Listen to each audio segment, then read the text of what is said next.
में प्यारा राजी होवे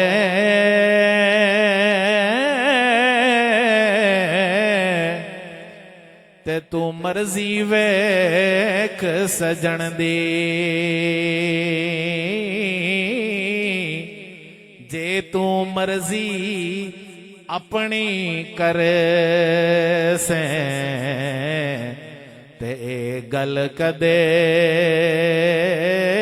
नहीं बन दी। तो फिर बात कभी बन नहीं सकती। यहां पर मर्जी कुर्बान करनी पड़ती है और मर्जी खुद से कुर्बान नहीं होती। कोई कुर्बान करने वाला मिल जाए तो, कोई ऐसा बंदा मिल जाए जिसकी मर्जी रब पे कुर्बान हुई हो तो उसके साथ अगर निस्बत मिल जाए तो फिर बंदे की मर्जी कुर्बान हो जाती है और फिर बंदे को मेराज नसीब हो जाती है।